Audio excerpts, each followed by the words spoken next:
Halo, apa kabar Anda semua? Semoga selalu dalam keadaan sehat walafiat. Assalamualaikum warahmatullahi wabarakatuh. Kembali berjumpa dengan kami, saya Hizbun Arif. Dan saya Egi Beta senang sekali menjumpai Anda kembali hari ini hari Selasa tanggal berapa ini udah 26 ya Mas Ersu ya. 26 ya, kita seperti biasa kita akan ajak Anda untuk membaca berita di balik berita dalam program Off the Record. Beritanya sih banyak, udah Anda baca pasti di media-media lain. Kita bisa bacain untuk Anda nanti dari berbagai media, tapi kita akan memberikan konteks dan juga insight-nya begitu ya Mbak ya. Apa sih di balik berita itu semua gitu. Dan saya kira pasti yang sampai sekarang masih jadi fokus pembicaraan itu yang tadi itu ya, yang Gibran itu yang Kaisang putra Pak Jokowi yang hanya dalam waktu 2 hari setelah jadi kader PSI, hari Sabtu jadi kader PSI, hari Seninnya langsung jadi ketua umum gitu. Ada media yang menyebutnya jalan ninja dari Kaisang. Iya, iya, iya, karena Kaisang sendiri juga menyebut bahwa ini jalan ninjaku begitu ya kemarin dalam pidato pertamanya ketika dinobatkan menjadi ketua umum dari PSI dan kemudian mendapatkan tepuk tangan ketika dia menyebut bahwa ini adalah jalan ninjaku gitu. Jadi ini memang menarik. Jadi kalau kita lihat memang kalau Anda sempat menyimak memang agak aneh ini kalau jadi memang ada genre baru politisi apalagi ketua umum gitu. Hmm. Nggak, belum pernah ada orang seperti ketua umum gayanya seperti ya, Gibran gitu ketika ditanya ya ketika menyampaikan pidatonya juga seenaknya sendiri kayak orang ogah-ogahan seperti itu ketika ditanya wartawan juga jawabnya selengean begitu. Hmm. Dan Hmm. kemarin itu saya sempat mengamati ya komentar-komentar ketika banyak beberapa stasiun televisi itu mengunggah Ya, juga di YouTube itu komentar-komentar dari kalangan netizen ya. Kalau ya. yang real life itu rata-rata itu semua kontra gitu, bingung orang Hmm. seperti Kaisang kok bisa jadi jadi ketua umum gitu ya. Karena Hmm. mereka juga rupanya sama seperti saya. Saya nggak tahu Mbak Agi apakah nyimak atau tidak. Saya sengaja nyimak karena saya penasaran apa yang terjadi kok ada kehebatan apa ini pada Kaisang ini kok dia bisa dipilih jadi ketua umum gitu ya. Tapi kalau di komentar yang kan ada dua ya, ada Hmm. komentar live, ada yang komentar-komentar yang ya, komentar itu kelihatannya semua pendukung mayoritas pendukung dari Kaisang gitu. Saya perhatikan. Jadi ada juga buzzer yang dikerahkan untuk mengimbangi itu gitu Mbak Agi. Mhm, mhm. Iya benar sekali Mas Irsu. Jadi sebetulnya sih dari sejak pagi hari itu sudah ramai ya. Dan Iya. kemudian juga sehari sesudahnya pada hari diterimakan kartu anggota itu kan hari Sabtu. Kemudian hari Ahadnya itu sudah ramai pengamat juga mengatakan karena memang hembusan isu bahwa dia akan segera naik menjadi ketua umum itu sudah santer. Tapi tidak menyangka bahwa secepat itu hari Iya, Senin sudah iya, iya. langsung dilaksanakan.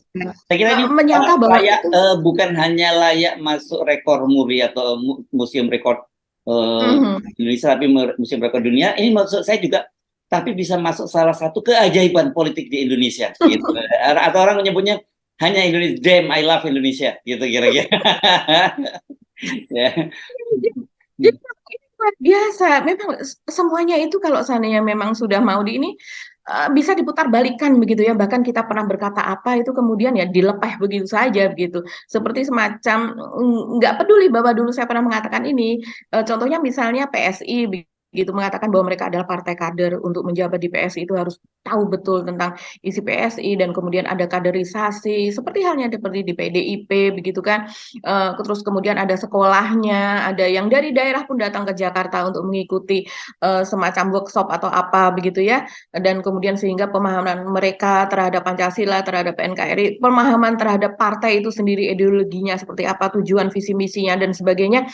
Eh, Sebelumnya dikatakan seperti itu, seperti Bung Rocky juga pernah mengatakan bahwa dia pernah mengisi sekolah kader di PSI juga, tapi rupanya untuk kali ini untuk Kaisang bahkan untuk jabatan yang paling tinggi yaitu sebagai ketua umum, hal itu semua bisa tidak perlu Loh, dilakukan. jangankan soal ideologi, Mbak, pakaiannya aja dia beda sendiri. Yang malam itu yang lain pakai merah, dia pakai pakaian yang bukan merah. Jadi memang betul-betul istimewa lah gitu ya. Ya, ya, ya. Karena kata dia, dia apa namanya patronnya adalah tetap Pak Jokowi begitu ya, sehingga dia memakai pakaian baju kotak-kotak, walaupun bukan kotak-kotak Jokowi, tapi adalah tetap baju kotak-kotak dengan kotak-kotak kecil itu juga dibahas tuh. Kenapa bajunya adalah baju kotak-kotak dan dia mengatakan itu bajunya memberikan kegairahan begitu kan, untuk masa depan, visi misinya ada di baju yang saya kenakan saat ini begitu. Jadi memang ini memang beda ya Mas Hersu, dan kemudian juga kalau saya melihat, saya lebih ketika melihat Kaisang, saya membayangkan perasaan dari PDIP sih sebenarnya, lebih lebih ke situ. Betul. Kalau PSI-nya saya tidak terlalu ini, PSI bisa melakukan apa saja, dia bisa menjilat air ludahnya sendiri pun juga bisa. Ini kan partai partai yang pragmatis sekali begitu. Disuruh begini ya begini, tergantung dari yang menyuruh, tergantung dari bohirnya, juga tergantung kepada Pak Jokowi begitu. Tapi kalau PDIP dari sejak diserah terimakannya kartu anggota PSI atau kader PSI kepada Gibran, itu kan diserah terimakannya di sumber di rumahnya Pak Jokowi. Dan Iya. Kaisang sendiri Dan di mengatakan, Solo lagi dipilihnya juga gitu. Padahal ya kan betul. katanya Dulu. Kaisang udah punya rumah sendiri. Kalau kata Pak Jokowi, dia punya rumah sendiri di Jakarta Selatan ya rumahnya ya kalau tidak Nah, salah. tapi Kaisang pada saat itu kan kalau kita mengikuti ketika diserahkan, Kaisang menjawab kan, dia mengatakan bahwa ya saya belum belum ya tahu, saya belum punya rumah sendiri sehingga saya sudah izin ini rumahnya Bapak untuk diserah terimakannya di sini. Ya artinya kalau seandainya memang dia belum punya rumah sendiri, apakah betul dia sudah memiliki kakak sendiri? Kita melihatnya kan seperti itu. Aneh Gitu ya. kan itu ya. Iya, kalau seandainya di Jakarta Selatan artinya pindah dong kependudukannya. Tapi kalau seandainya tetap ada di Solo, artinya dia kemudian belum punya rumah sendiri, dan dia ada ya rumah Pak Jokowi besar dalam hal ini, kalau tidak ada kaitan dengan soal kepartaian dan keanggotaan ini, siapa saja bisa, mungkin sampai ke keponakan apa semua muat di situ. Tapi ini kan kaitannya dengan kakak itu tadi. Kalau seandainya dia mengatakan belum punya rumah sendiri di Solo sehingga menumpang penyerahannya di rumahnya Pak Jokowi, artinya masih menjadi keluarga inti dari Pak Jokowi. Dan di sini ada adik ART berhadapan dengan adik ART dari PDIP, di mana di dalamnya berisi bahwa keluarga inti itu harus satu partai, semuanya harus menjadi anggota dari PDIP kalau seandainya dia Ya, terjun ke politik begitu. Dari ya, sini saya sudah sangat menampar Mas Hersu betul sebetulnya. betul ya. Dan Melihat tetapi, PDIP under gitu, tidak berani itu tapi gini untuk ada membuat catatan juga. Kan begini, kalau sebelumnya yang juga tegas ketika isu bahwa Kaisang pada waktu itu mau jadi wali kota Depok, calon wali kota Depok, kan Mbak Puan sendiri waktu itu menegaskan juga ya bahwa nggak boleh itu dilakukan itu, karena dia harus ditanya dulu apakah dia mau masuk PDI atau tidak, karena aturan partai memang harus satu keluarga itu ya satu satu partai nggak boleh seperti itu. Dan itu terjadi kan memang pada Gubernur Maluku ya, yang ketua DPD 1 PDIP kan dipecat sebagai ketua DPD dan juga dipecat sebagai kader karena istrinya mencalonkan diri dari Partai Amanat Nasional. Tapi kata Pak yang menarik juga kata Pak Jarod kan kalau itu kan beda kasusnya, karena kata dia sudah tidak satu kakak seperti saya sendiri. Misalnya kalau adik saya nggak menikah sama sudah menikah ya itu beda partai. Tapi yang menarik kata dia, kalau adik saya itu kemudian masuk ke partai lain ya itu catatan dari partai buat saya, berarti saya nggak bisa membina dong adik saya, keluarga saya. Berarti Pak Jokowi nggak bisa dong, dalam setidaknya kalau gitu nggak bisa dong membina keluarganya sendiri gitu, apalagi anak kandungnya kan gitu. Iya ya, kalau kita melihat seperti ini sih sebetulnya kita sudah melihat gejalanya Mas Hersu, dan kita sudah tahu bahwa PDIP tidak bisa berbuat apapun gitu terhadap apa yang dilakukan oleh keluarga Pak Jokowi. Saat ini kan sepertinya kalau di media sosial dan buzzer-buzzer begitu ya Mas Hersu, itu sudah seperti kesel tapi mereka tidak berani mengungkapkan gitu. Jadi sekarang kan dulu buzzer-buzzer dari Pak Jokowi terutama untuk tim Cokro CS gitu ya. Kita tahu tim Cokro CS ini sebetulnya juga beririsan dengan PSI. Karena kita lihat bohirnya juga sama nih Mas Hersu. Cokro misalnya dia membuat sebuah acara begitu ya, dan kemudian berterima kasihnya itu kepada Jeffrey Giovanni juga yang menjadi ketua dewan pembina dari PSI begitu. Jadi sumber duitnya juga juga salah satunya sama. Saya tidak tahu apakah mendapatkan sumber duit yang lain ya untuk Cokro. Dan kemudian Adi Armando mengatakan bahwa sekarang ada bagian dari buzzer itu yaitu Yacht TV. Yacht TV ini dikomandani oleh Mas Jopre yang sebelumnya suka mengisi acara juga di Cokro. Nah, Yacht TV atau TV anak muda lah bisa dikatakan demikian, itu didanai dari BIN. Ini yang menyebutkan Adi Armando. Dan sampai sekarang ternyata juga tidak ada dari dan BIN itu adalah untuk untuk mengcounter lawan-lawan dari PDI. Tujuannya adalah itu untuk Yo TV ini. Dan tidak ada suara kemudian dari PDIP yang berani untuk memperpekarakan ini secara hukum gitu Mas Hersu. Maksudnya pernyataan Ade itu ya, karena Ade sebelumnya kan Nanti Armando, ya sebelumnya kan dia tidak menyebut tidak lembaga menyebut apa BIN ya, yang belakangan dia mendanai. menyebut gitu ya, yang Ya, sebelumnya hanya mengatakan didanai oleh lembaga negara yang hmm, dekat dengan seorang ketua umum partai besar begitu. hmm, Ya, artinya dalam hal ini ya setelah keluar nama lembaga itu yaitu BIN, artinya kemudian menunjuk kepada ketua umum dari PDIP begitu. Apalagi kita memang secara umum kita mengetahui bahwa memang ada kedekatan lah seperti keluarga begitu ya antara Pak Budi Gunawan sebagai kepala BIN dengan Ibu Megawati begitu. Nah, ini hal-hal yang sekarang ini kita lihat PDIP melemah, Mas Irsu.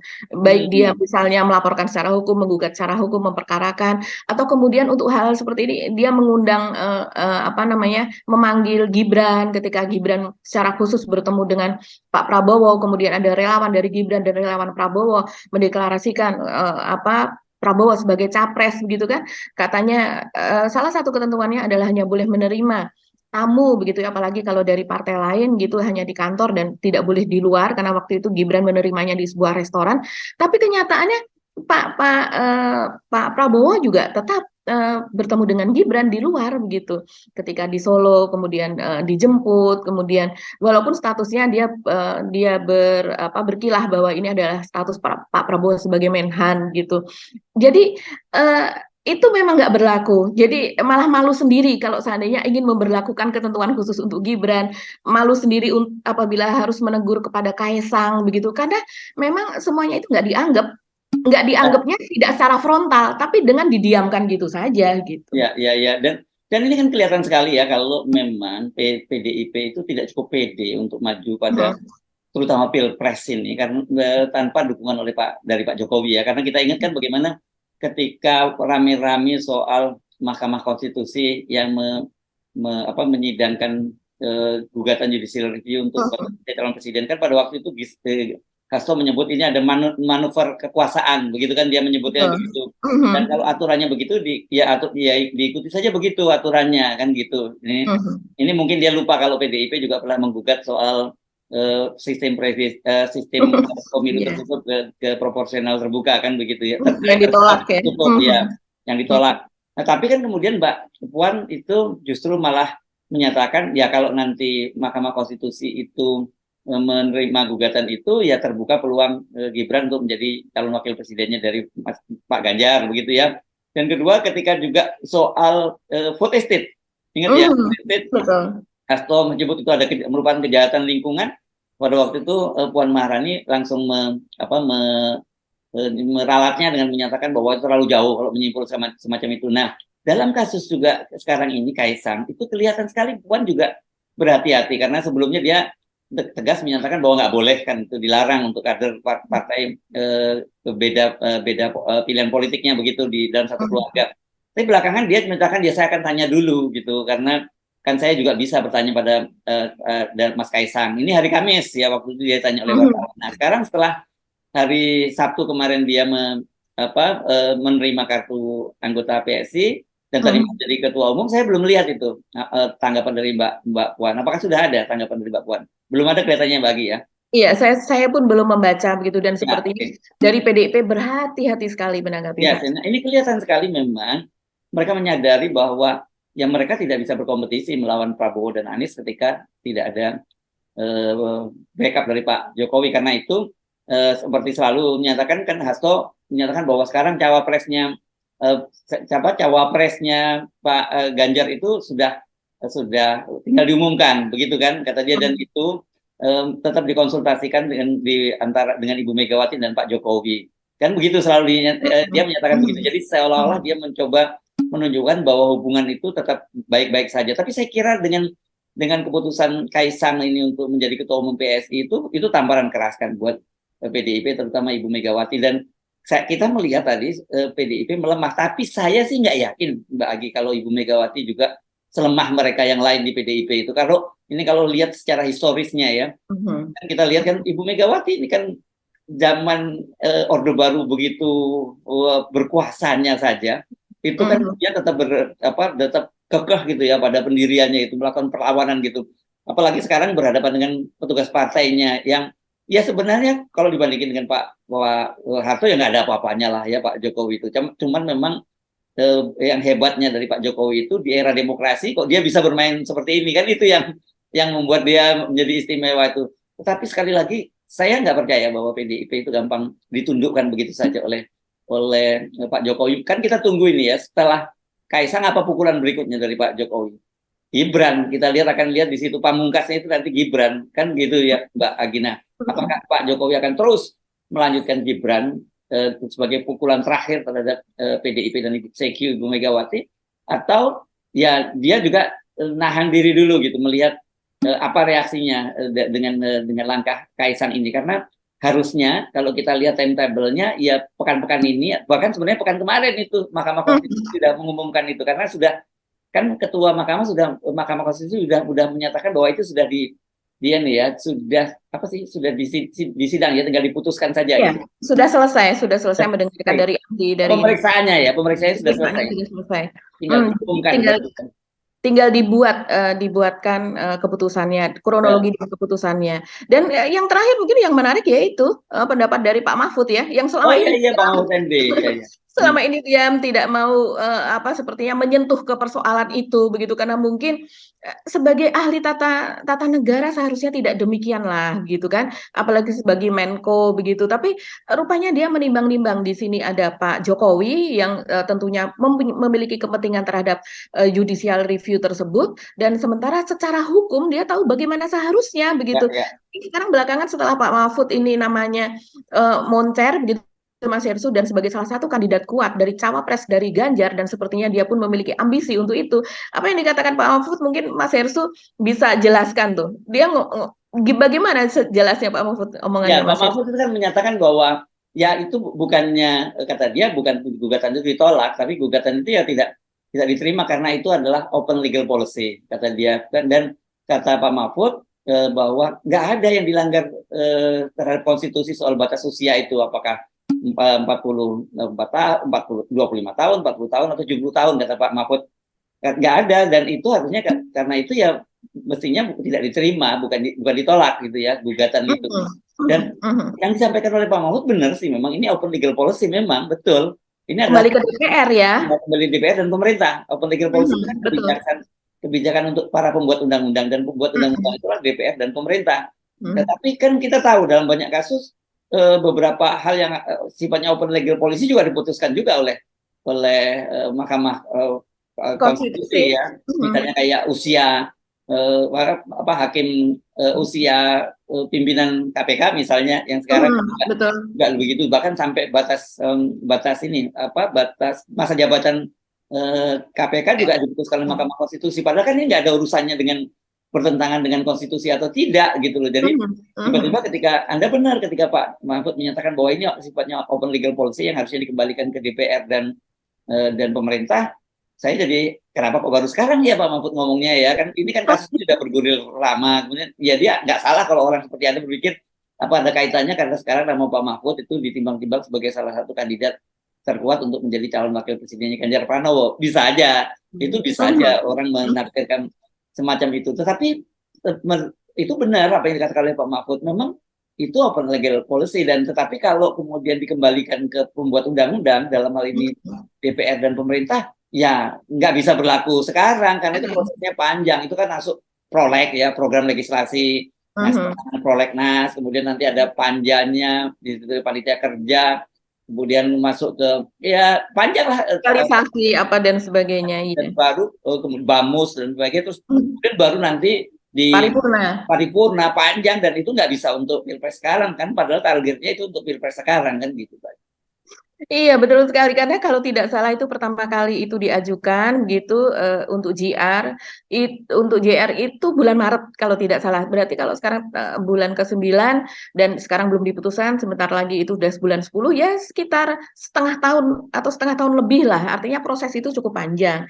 Nah, kalau sekarang Pak Mahfud mengatakan demikian, ini menjadi kita tersentak loh. Kenapa pendapatnya baru dikeluarkan sekarang? Seharusnya dari awal-awal sehingga terjadi diskusi kan. Dan ini salah satu juga yang disebut-sebut oleh Denny Denny Indrayana juga begitu, yang ini pasti ada maksud tertentu dari judicial review ini. Seharusnya Pak Mahfud sebagai pihak yang sangat-sangat berkompeten dalam hal ini, apalagi beliau adalah ahli hukum tata negara, ya harusnya pendapat ini begitu, walaupun secara publik ya, bukan di persidangan, secara publik juga dia harus mengatakan ini, bahwa ya itu tadi kata Mas Hestu, harusnya bukan ditolak tapi tidak diterima, karena kata Pak Mahfud yang dapat diputuskan oleh Mahkamah Konstitusi apabila terjadi pertentangan atau terjadi perselisihan atau tidak sesuai dengan konstitusi yang ada. Ini tidak ada perselisihan soal itu, kenapa harus diputuskan di Mahkamah Konstitusi? Jadi tidak ada pihak yang saling berselisih untuk soal itu juga begitu Mas Hestu. Harusnya dikembalikan ke pemerintah dan DPR. Jadi saya kira sangat menentukan ini soal posisi Gibran ini ya selanjutnya. Kalau Gibran kemudian ternyata betul-betul itu dia kemudian lolos di sini dan jadi wakil presiden, karena ini sudah muncul balihonya nih Mbak di mana nih, di Magelang ya kalau nggak salah ya, baliho Gibran sebagai Wapres ya. Wapres, memang nggak disebutkan sebagai calon wakilnya presidennya siapa, tapi udah mulai muncul itu. Sebelumnya sempat yang waktu itu Projo ya di NTB, bukan Projo ya. Waktu itu di NTB ya, di Labuan Bajo kan sudah muncul tuh baliho Gibran dipasangkan dengan Prabowo. Dan pada waktu itu DPD Gerindra setempat, Projo yang menyatakan Gerindra setempat, jadi Projo setempat yang diduga memasang itu, karena Gerindra mengaku bukan mereka yang memasang itu. Jadi sebenarnya udah ada gerilya-gerilya itu gitu loh Mbak. Memang kemarin sempat muncul juga kemudian Projo Bali dan NTB itu mengusulkan agar Ganjar Pranowo yang menjadi wakil presiden dari Pak Prabowo Subianto. Dan kita harus melihat itu bahwa bagaimanapun Projo ini kan juga kalau partai tegak lurus juga pada Pak Jokowi, gitu lah bahasa yang sekarang ada kan gitu Mbak Agi ya. Jadi ini akan menarik, dan kalau kemudian ini Kaisang ini merupakan saya kira pukulan pertama dari Pak Jokowi kepada PDIP, Sekjen Ibu Megawati, dan kita akan lihat bagaimana Gibran. Nah, kalau itu Gibran juga kemudian disodorkan ke Pak Prabowo dan kemudian PSI juga bergabung dengan Pak Prabowo, ya saya kira hubungan mereka itu sudah selesai, hubungan antara Ibu Megawati dengan Pak Prabowo, dengan Pak Jokowi itu. Iya, betul sekali. Jadi tadi malam kan ada semacam gimmick dari Gibran, dari Kaisang ya, yang dia mengatakan dan kemudian PSI itu akan mendukung capres dari tapi nanti saja, bukan sekarang diumumkan. Tapi kalau kita melihat dinamika yang sekarang terjadi, di mana dari pihak Projo sendiri juga mengumumkan bahwa nanti pada bulan Oktober akan ada Rakernas, rapat kerja nasional dari Projo, yang itu akan dilaksanakan secara cukup besar juga Mas Hersu, kabarnya mungkin di GBK begitu ya. Dan kemudian di situ sudah dipastikan bahwa Pak Jokowi akan memberikan arahan soal Pilpres, soal pencapresan ini kepada Projo. Jadi di situ akan diputuskan Projo ini akan mendukung siapa. Dan kita tahu Pak Jokowi adalah sebagai ketua Dewan Pembina dari Projo. Jadi kenapa Projo selama ini juga ini? Karena memang Pak Jokowi sendiri juga terlibat di dalamnya sebagai ketua Dewan Pembina, itu posisinya sangat-sangat tinggi begitu, yang akan mempengaruhi arah dukungan dari Projo. Jadi kalau seandainya sekarang Projo nanti mendukung, dan sekarang pun kita sudah tahu Projo ini kan dukungannya kepada Prabowo, dan walaupun ada Projo yang mengatakan dukungannya kepada Ganjar, Projo yang lebih besar ini yang di bawah Budi Aristiadi yang sekarang menjadi Menteri Kominfo, itu tetap dukungannya kepada Pak Prabowo, dan dia pun juga mengakui demikian, dan dia mengatakan yang dukungan kepada Ganjar itu adalah sudah bukan bagian dari Projo begitu Mas Hersu. Jadi semacam ada perpecahan lah di dalamnya begitu. Jadi ini menarik sekali ya.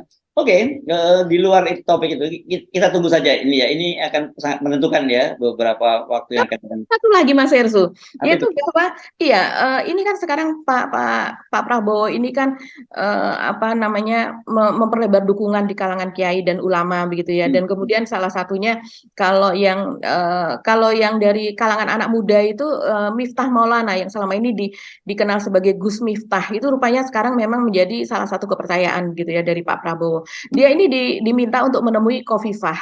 Nah, Khofifah ini Gubernur Jawa Timur ini yang sebelumnya memang sepertinya dilamar oleh Pak Prabowo, tapi dia tidak bersedia ya, kabarnya adalah karena dia juga memiliki kasus begitu.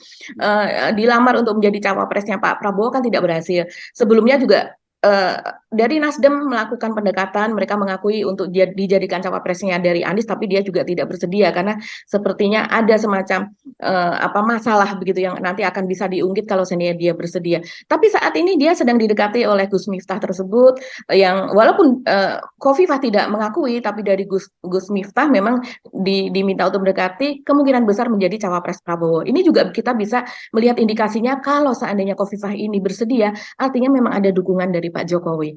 Karena artinya masalahnya tertutup lah, tidak akan diungkit walaupun dia menjadi ketua tim pemenangan. Jadi bukan sebagai cawapres ya, tapi sebagai ketua tim pemenangan dari Gerindra, dari Pak Prabowo. Modalnya Gus ya. Sekarang orang tiba-tiba banyak yang jadi Gus ya. Saya kadang-kadang bingung juga.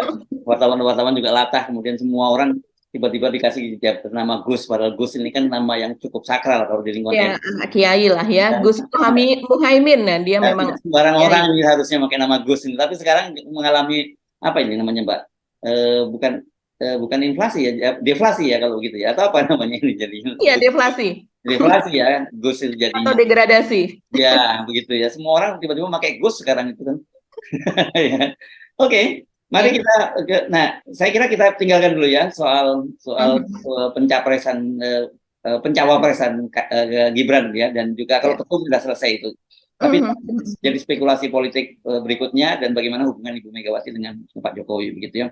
Yang lain kalau Mbak tadi soal geopark ya Mbak ya, yang Oh iya. Toba. Toba itu kena apa? Kartu kuning ya Mbak dari UNESCO. UNESCO. Ya. Iya. Iya, ini memang yang Toba Caldera ya. Jadi di sana kan menjadi semacam geopark lah, global geopark yang diakui di bawahnya UNESCO gitu Mas Hersu. Jadi UNESCO Global Geopark. Geopark itu adalah taman bumi lah istilahnya begitu. Dan kemudian ini pengakuan oleh UNESCO ini dari sejak tahun 2020. Nah, kalau berdasarkan di Indonesia ada sekitar 10 untuk geopark yang diakui oleh UNESCO, jadi diakui secara global. Apa keuntungannya kalau seandainya diakui? Ya dia ada di lamannya UNESCO. Dan bagaimana UNESCO ini adalah sebuah badan di bawah PBB begitu kan, yang dia yang mengurusi hubungan antar negara-negara yang ada di bawah PBB, yang mengurusi soal kebudayaan, ilmu pengetahuan, pendidikan begitu sesuai dengan namanya.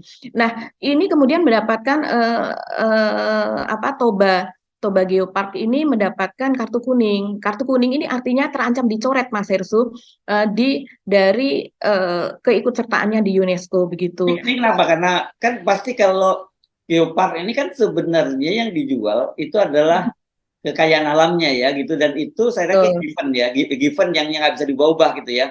Bisa. Tapi kenapa kemudian kena kartu kuning, Mbak?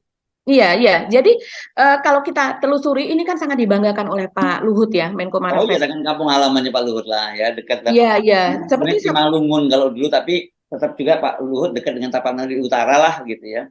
Betul, ini kampung halamannya, dan Pak Luhut kan sering sekali mengatakan bahwa Toba adalah kampung halaman Pak Luhut. Bahkan nama perusahaannya pun juga namanya Toba Sejahtera kan kita lihat.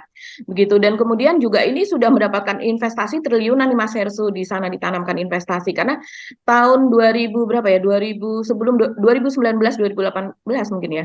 Rencana ini kan menjadi destinasi pariwisata super prioritas. Ini luar biasa. Kita ingat pada waktu yang dibangun ada Borobudur begitu ya, terus kemudian ada Mandalika dan sebagainya. Nah, Toba ini salah satunya yang mendapatkan gelontoran sampai triliunan begitu. Artinya dibangun agar menjadi destinasi super prioritas pariwisata internasional dan akhirnya bisa masuk juga ke Global Geoparknya UNESCO ini. Nah, kita lihat dulu bagaimana potensi dari Danau Toba ini Mas Hersu. Ini disebutnya Toba Caldera. Caldera ini tentu lebih daripada sekedar kawah karena panjangnya Danau Toba itu sendiri kabarnya itu sampai sekitar 100 km dengan lebar sekitar 30 km. Itu terbesar di dunia Mas Irsu. Memang luar biasa. Tidak ada yang di tempat lain yang sebesar itu. Kawah yang runtuh di masa lalu di zaman purba ribuan tahun yang lalu, begitu terjadi letusan yang sangat dahsyat sehingga kawah itu berubah menjadi danau atau kaldera yang sangat luas. Ini tentu unik sekali begitu. Dan kemudian kekayaan budaya di sekelilingnya.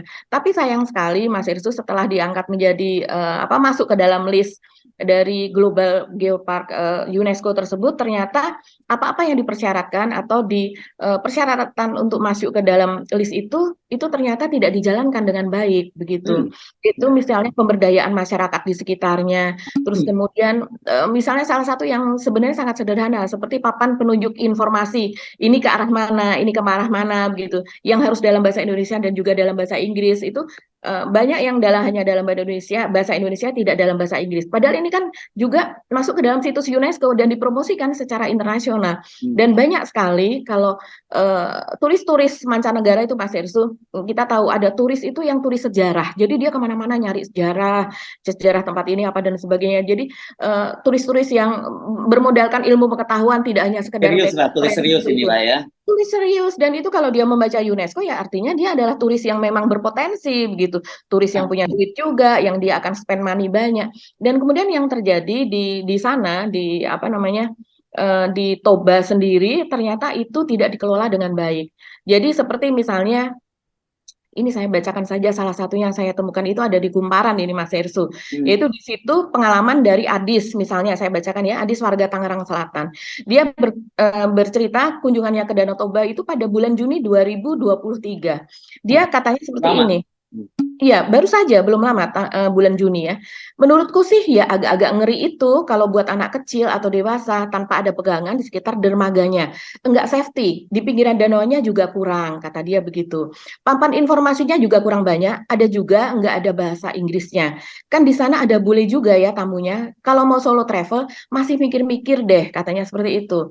Terus kemudian SDM-nya kurang ramah, kurang senyum. Yang lebih jelas lagi ini adalah Aditya, warga Bandung, yang mengunjungi Danau Toba pada bulan Agustus 2023. Masih saya bacakan dari Kumparan ya. Dia mengatakan begini, saat turun dari mobil, pemandangan dan pengalamanku langsung nggak enak. Ada tukang parkir liar yang langsung nodong untuk bayar retribusi 20.000. Baru tiba, sudah ada pungutan liar. Begitu kata Aditya. Dia juga bilang, bahwa tidak berselang lama turun dari mobil itu ditawari oleh ibu-ibu penjual kacang tapi dia tidak mau begitu, dan ibu itu kemudian menggerutu. Kata Aditya, ibu itu cukup mengganggu. Aku bilang enggak mau beli dulu. Dia terlihat menggerutu, kayaknya pakai bahasa asli sana. Dan dia mengatakan juga, tapi ada pengalaman yang kurasa bisa jadi perhatian juga. Di sana nyaris nggak ada senyum dari pedagang, penjual makanan, bahkan tukang parkirnya.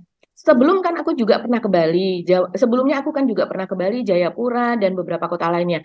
Mereka itu jauh lebih ngerti bagaimana menyambut wisatawan. Nah, ini saya rasa salah satu yang keluhan-keluhan semacam ini Mas Irsu, kalau seandainya dialami oleh turis-turis mancanegara, mereka akan langsung memberikan label, mereka akan menulis. Biasanya apalagi yang Dan sekarang gampang betul ngasih bintang atau apa gitu ya gampang sekali, betul, ngasih bintang, ngasih review, menulis secara digital, bahkan membuat review dan kemudian dimuat di blognya, dimuat di media sosialnya, itu akan ditangkap kalau seandainya apalagi dia mengetek begitu ya, kemudian UNESCO. Mengetek itu dengan nama Global Geopark Toba, itu akan masuk ke dalam masuk ke dalam medsosnya dari UNESCO itu sendiri begitu, sehingga mereka dapat membaca komentar hanya dengan tagging, memasang tagging itu tadi. Ya. Jadi masih kurang sonyumnya itu kata orang sana kan begitu ya. Ini saya pikir udah berubah loh Mbak. Kan tahun 90-an kan saya pernah tinggal di Medan ya. Pada beberapa tahun begitu jadi wartawan di sana. Dan saya ingat itu pengalaman. Saya lupa nama bupatinya dulu ya, Bupati Simalungun pada waktu itu dia minta ajudannya untuk membeli mangga gitu yang di pedagang-pedagang di sekitar Danau Toba gitu. Katanya sih sudah dipilih yang bagus-bagus, begitu sampai rumah dibuka tanya mangganya buruk dan kemudian rasanya asam juga begitu. Tapi itu kan 30 tahun yang lalu gitu ya. Jadi saya kira harusnya sekarang udah berubah dong gitu, apalagi jadi geopark. Nah, memang begini, kalau soal daerah pariwisata itu tidak semata-mata cuman kekuatan keindahan alamnya, tapi justru yang paling penting adalah sumber daya manusianya ya. Keramah-tamahan, bagaimana apakah mereka siap untuk menerima turis asing dan sebagainya. Mesti ada senyum ini kalau begitu. Nah, Pak Luhut, nah ini mesti catatannya Pak Luhut. Kalau Pak Luhut orang kan agak serem ngadepin Pak Luhut, ya Pak Luhut punya jabatan. Tapi kalau yang tukang parkir, pedagang, kemudian orang takut juga, repot ini Pak Luhut. Ya, ini saya rasa peran dari Menparekraf juga Sandiaga Uno juga cukup besar di sini ya. Bagaimana mendidik dinas pariwisata, dinas kebudayaan setempat begitu dan mereka sendiri yang kemudian melaksanakan di lapangan bagaimana agar ini kan pemberdayaan masyarakat itu disorot betul kalau untuk masuk ke dalam list dari UNESCO Mas Hersu untuk pariwisata. Jadi di situ bisa dikatakan berarti pemberdayaan masyarakat ini kan salah satu soal senyum, soal tata Ya, krama, apa keramahan begitu kan itu harusnya di apa ya tidak hanya mereka yang ada di situ tapi dari anak mudanya pendidikannya dan ya, sebagainya masuk ke dalam kurikulum setempat begitu jadi tidak ya, hanya ya, ya. Makanya jadi kalau orang Bandung yang mungkin biasa ramah sama begitu mungkin kaget ya mereka gitu ya masuk gitu dan banyak orang lain juga mungkin kaget tapi mungkin untuk orang-orang Sumatera Utara sih biasa kalau kita dari Medan misalnya lihat orang begitu pasti kita senyum lah kau mas kau tak ada senyumnya sama sekali kau tuh kita bisa begitu tapi kalau orang lain nggak bisa kita disuruh begitu kan serem ini kalau apalagi ngerutung aduh kau inang-inang merepet saja kau inang nggak kita bilang begitu bisa kalau di sana tapi orang lain kan nggak bisa begitu ya. iya mungkin malah justru kaget aja terus diem terus takut Ya, yang tadinya mau menginap dan sebagainya karena ini soal perhotelan penginapan segala itu masuk ke dalam pantauan UNESCO Mas Ersu ya, dan ya. saya ingin bacakan ya selain dari Toba Caldera itu tadi yang menjadi global masuk ke dalam global geoparknya UNESCO itu ada Geopark Batur ini ada di Bali kemudian Gunung Sewu ini ada di sekitar Jawa Tengah ada gunung masuk ke dalam itu Gunung Kidul Wonogiri dan Pacitan itu tidak mendapatkan keluhan Mas Ersu padahal ini sudah masuk sejak tahun 2015 Geopark Gunung Sewu ini dan sampai sekarang masih masuk ke dalam daftar gitu. Yang artinya semuanya diterima apa persyaratan itu tadi karena masuk dalam daftar UNESCO itu tadi setiap 4 tahun itu divalidasi. Jadi kalau sudah masuk tidak berarti selamanya masuk. Sebelum 4 tahun ada penilaian. Seperti misalnya Toba Caldera itu 4 tahunnya sebetulnya pada tahun 2024 nanti. Tapi Ya, sejak 2023 sudah mendapatkan kartu kartu kuning kuning nanti. ya, Kalau ya. seandainya tidak diperbaiki akan dapat kartu merah dan kemudian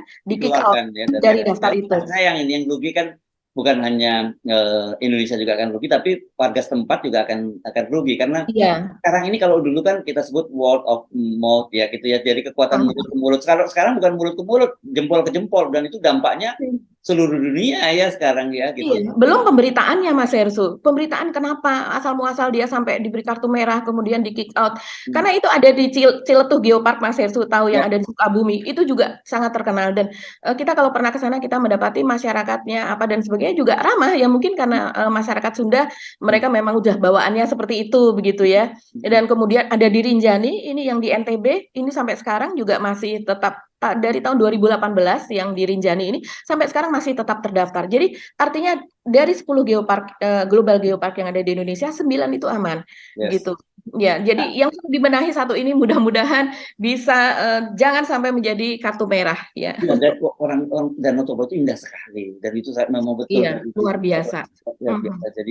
Jadi alamnya itu sebenarnya warga di situ dianugerahi alam yang tinggal bagaimana mensyukurinya tadi dengan itu tadi lah dengan sedikit ramah dengan sedikit sonyum-sonyum itu kan tapi jangan terlalu sonyum-sonyum terus karena kalau sonyum sendiri kan nanti dikira orang gila. Oke, Iya, Mbak Agi ya. Kita oke. mesti akhiri perbincangan kita kali ini ya Mbak Agi. Sampai ketemu Mhm. lagi esok ya. Saya Mhm. Sunarif. Ya, dan saya Agi Beta, terima kasih atas perhatian Anda. Tetap salam 0%. Wassalamualaikum warahmatullahi wabarakatuh.